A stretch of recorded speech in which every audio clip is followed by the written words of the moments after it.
on ne met pas pour ces ablatifs absolus-là de verbe être, mais c'est un ablatif absolu. Donc tout cela est à l'ablatif masculin singulier, le verbe être est sous-entendu, et donc c'est sous le règne de Saturne, littéralement, Saturne étant roi. Ok. Vous pouvez me dire aussi que c'est un cessé de temps à l'ablatif masculin singulier, c'est correct aussi. Donc, qu'il vivait bien sous le règne de Saturne, avant que la Terre fût ouverte par de grandes routes. Donc, vous pouvez noter la traduction. Hein. Qu'il vivait bien, alors on va dire qu'on vivait bien sous le règne de Saturne, avant que la Terre ne fût ouverte, c'est mieux, hein, même si c'est, je sais plus comment ça s'appelle, c'est emphatique, oui voilà, c'est une négation emphatique, donc c'est pour donner un petit peu d'ampleur au texte. Donc c'est une négation qui ne compte pas comme une négation, avant que la terre ne fût ouverte par de longues routes. Ok? Non dum caerelua spinus contem serat undas, effusum ventis praebuerat que sinum. Bon, la phrase continue, mais la proposition s'arrête ici. Alors ici, on voit qu'on a un que. Le que, c'est équivalent à et, hein, et ça coordonne deux propositions. Alors ce que, on l'entoure et on le remet devant, mais on ne va pas le remettre devant praebueat. Il sert ici à coordonner deux propositions qui vont ensemble. Donc on le remet devant la proposition. Il n'a été placé là que pour la scansion. Sinon on aurait eu la proposition qui aurait commencé par praebuerat que dans une phrase. D'accord? Bon. Donc on le remet ici devant. Le et coordonne ici deux propositions. Après, vous avez nec qui va coordonner cette proposition avec la proposition qui précède, tout en introduisant une négation sur le verbe. Donc, je vais le mettre en rouge. Ok? Voilà. On continue. Alors, on y va un petit peu. On va chercher les verbes de ces différentes propositions. Alors, non dum caerulea spinus contem serat undas. Notre verbe, c'est contem serat. Contem serat. Vous voyez qu'il est formé sur le thème 2, contem si, et qu'on a rajouté en guise de terminaison erat, c'est-à-dire le verbe être à l'imparfait, on a donc affaire à un indicatif plus que parfait actif. Ok? Troisième personne du singulier. On cherche donc un sujet au nominatif singulier. Qu'est-ce qui nous reste? Non dum, ça veut dire pas encore, c'est une négation qui se rapporte au verbe, hein. Donc pas encore. Il nous reste caeruleas, pinus et undas. Bon alors très visiblement, ça ne peut être que pinus, le sujet, avec une terminaison en us, il est au nominatif masculin singulier. C'est le pin, l'arbre, PIN. Ok? Donc, le pin n'avait pas encore, non n'avait pas encore, quoi donc, contem terat, si on retire le préfixe, il nous reste temptare, tenter, essayer. N'avait pas encore essayé, ne s'était pas encore essayé, ou ça, sur les undas, n'avait pas encore tenté, quoi donc, les undas, quairuleas. Les deux mots ont la même terminaison, ils vont ensemble, ils sont tous les deux à l'accusatif féminin pluriel, c'est le CD. Donc, le pain n'avait pas encore tenté, bravé, les ondes, Caeruleas céruléennes, donc les ondes bleues, c'est-à-dire la mer, ok, Méditerranée. Et effusum ventis praebueamt sinum. Donc le et coordonne deux propositions qui vont ensemble, ce qui veut dire que le sujet, c'est toujours pinus. On va chercher un autre verbe au plus que parfait, puisque le premier verbe était au plus que parfait, qu'on a un et. Ça coordonne deux propositions identiques. Donc verbe au plus que parfait, on trouve praebueat. Donc praebuerat, thème 2, plus erat, c'est bien indicatif plus que parfait, actif. Ok? Bien.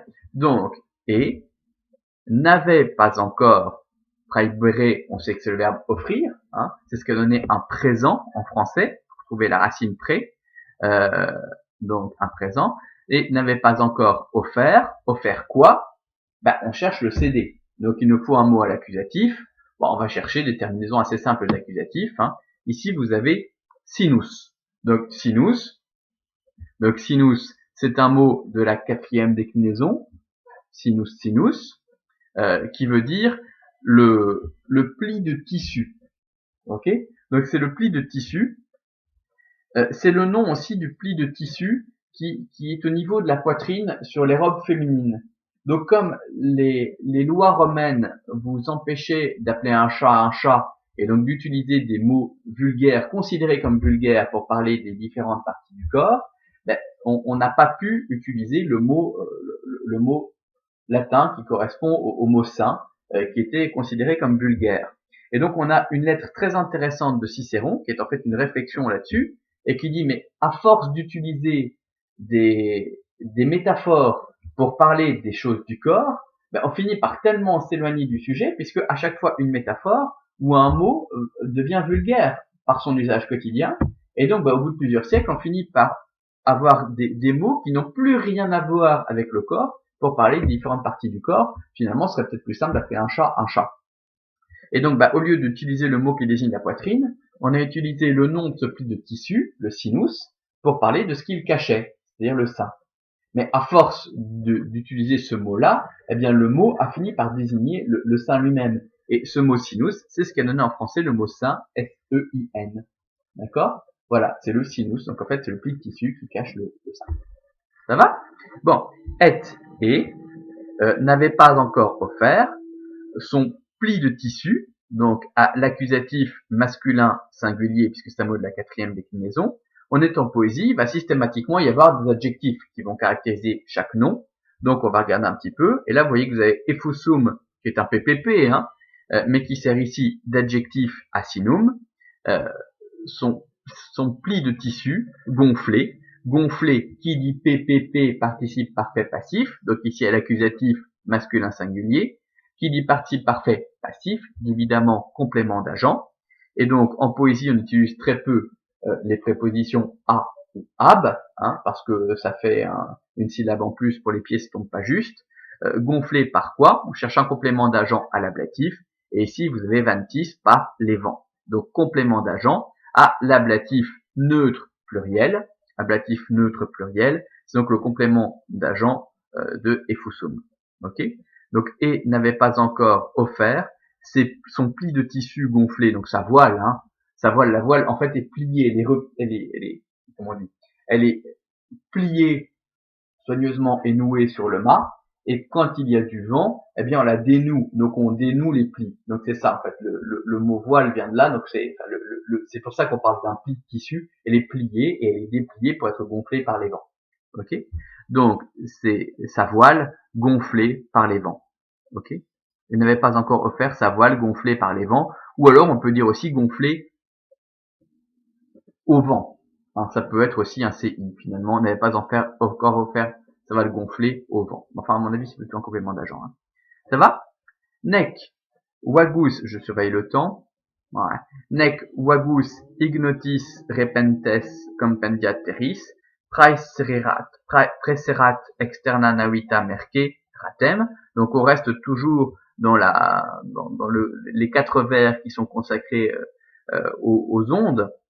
Alors pourquoi cette importance de 4 vers consacrés à la mer?